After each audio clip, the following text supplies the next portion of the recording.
Hi, I'm Katrina. You're watching Dante's Boxing Nation.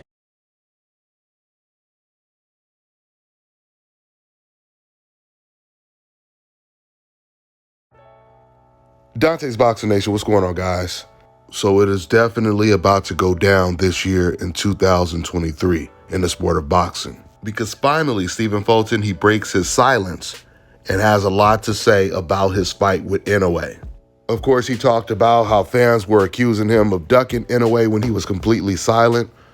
And now that he's talking about this fight happening, from what Stephen Fulton just said in this interview, his confidence of beating Inoue is through the roof. You guys heard Fulton say, I'm wiping him out completely before. I played the clip for you guys many times.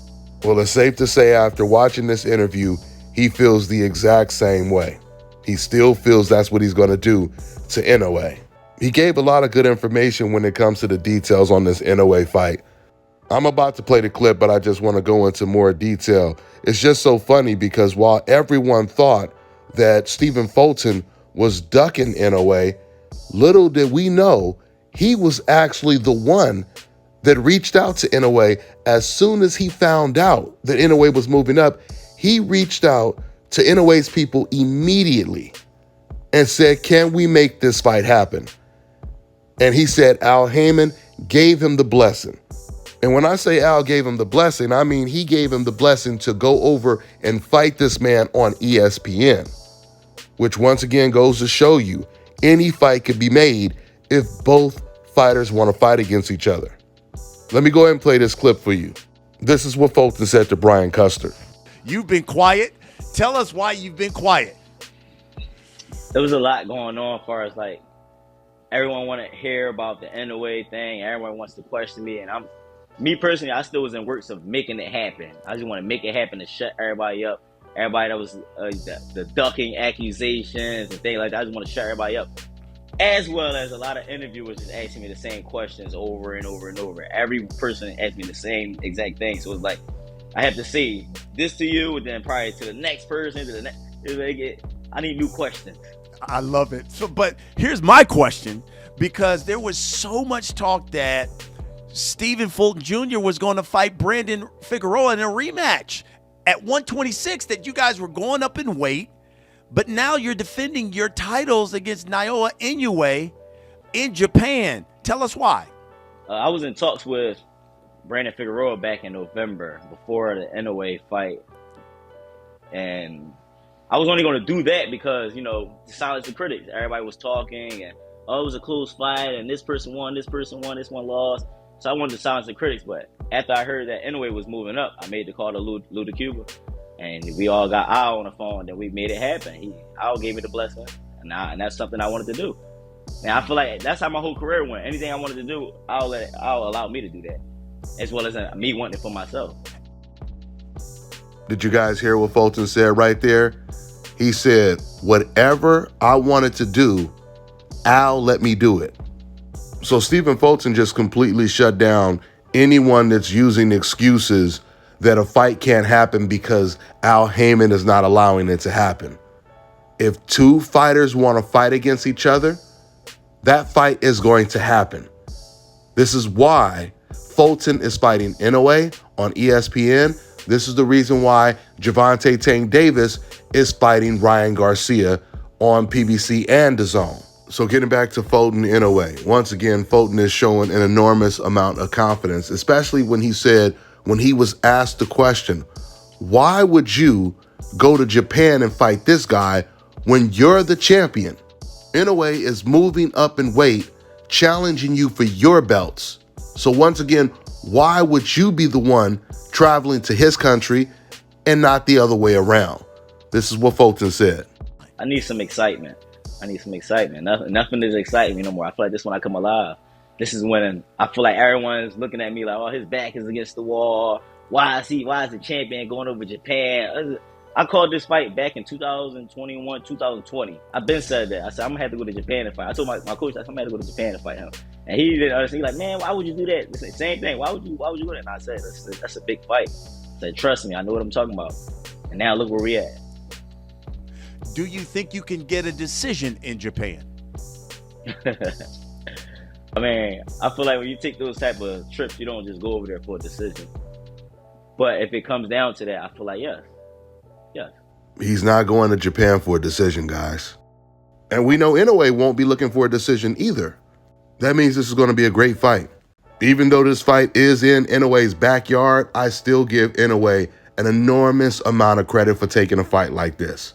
But unfortunately for Inoue, I don't think his courage for taking this fight is going to be enough to win it. I truly believe he is going to be completely outgunned in this fight.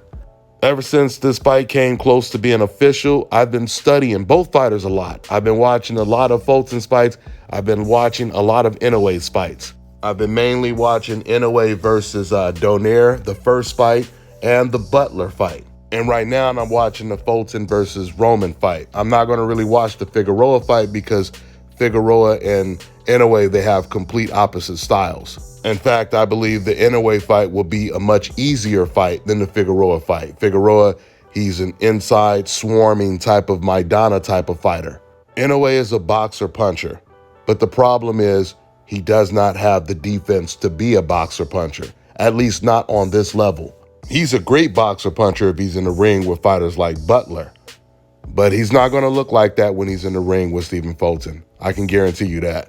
But Stephen Fulton, he will look just like he looked when he was in the ring with Roman. Let me tell you guys what I noticed when I was watching Inoue versus Donaire in the first fight. What I noticed is Donaire was using two different styles when he was fighting Inoue. His more aggressive, flat-footed style, and then his boxing style. Now, Donaire is not known for being a great boxer, but, you know, he has a deep amateur pedigree. He knows how to box. He's just not someone who specializes in it, meaning he's not a Terrence Crawford or a Devin Haney.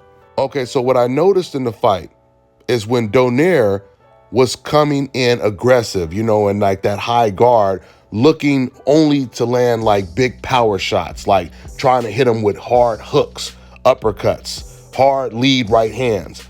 Whenever he did that, the fight was very competitive. You hit me, I hit you. They went back and forth like that, right? But then when Donaire switched it up and he started to box a little bit, and when I say box, meaning he starts setting everything up with his jab. He starts standing up more straight in a boxing stance. He started to use his jab. When he started to do that, he was hitting Donaire with right hands consecutively, back to back to back to back. He would hit Inoue with a jab, then he would hit him with a right, and it would just go that way the entire time. He would stay in that type of boxing stance.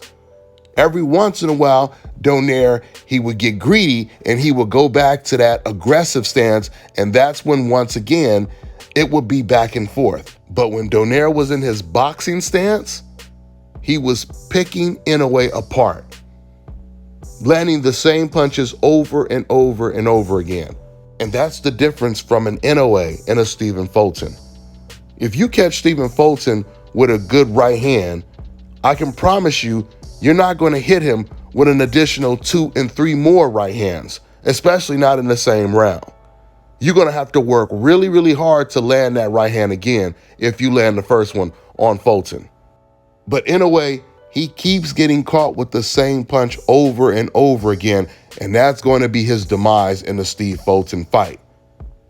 The reason why Donaire got knocked out in the rematch is because he went back to his aggressive style. He abandoned the boxing style that was extremely effective in the first fight, and he was just trying to knock out Inoue, giving Inoue his best chance. Donaire, he's the taller fighter, and he completely abandoned the jab because he's seen how easy it was to hit Inoue in the first fight. Donaire, he became extremely predictable in the rematch. When it comes to Fulton, he's going to be anything but predictable. He's going to be very unpredictable, and he's going to be controlling the distance. He's going to be confusing Inoue with jabs, different types of jabs, touch jabs, feints, and that's going to be setting up the right hand. Once again, if Donaire can hit Inoue with consecutive right hands, imagine what a real boxer is going to be able to do with his jab and his right hand. Not to mention, while Donaire is more of an inside fighter, guess what? Fulton is actually a better inside fighter than Donaire, because Fulton, he knows how to fight on the inside without getting caught with something stupid, like Donaire often does. Now, Inoue definitely is still dangerous. He does still have power, he has speed, and of course he has a puncher's chance. Every boxer will always have a puncher's chance. But as far as I'm concerned, if a fighter only has a puncher's chance, that means they don't really have a successful game plan. Now, of course, Inoue, he's going to have a game plan, but what I'm saying is it's not going to be a successful one. Not against Fulton. If Inoue had Bivol's footwork and defense, then I wouldn't know who would win this fight. But because he doesn't have that defense, he doesn't have that footwork, he doesn't have that type of coordination, I could see Inoue winning a couple rounds, but I think overall Fulton is going to completely dominate this fight. He's going to dominate this fight, and towards the second half, and I actually said this before, Fulton, just said it right now, Fulton is going to attempt to walk down Inoue in the second half of this fight. And if he's successful, what I mean by that is if Inoue starts backing up constantly, there's a very good chance Fulton could hurt Inoue. So let's see how it plays out. That's all I got for now, guys. I'm on to the next one. Let me tell you guys about Issa Israel Law Firm. It is a full-service legal practice based in Denver, Colorado, an emerging hub for combat sports and high-altitude training. If you're a fighter inside or outside of the ring and you need a law firm you can trust to fight for you, visit thefighterfirm.com or email help@iilawfirm.com. Legal representation is usually limited to plaintiffs and defendants in Colorado, but iFirm can help anyone in the world with trademarking their business name, logos, and U.S. immigration issues. This brother has been my attorney for a while and helped guide me through all kinds of business and civil issues, so make sure you guys go to thefighterfirm.com.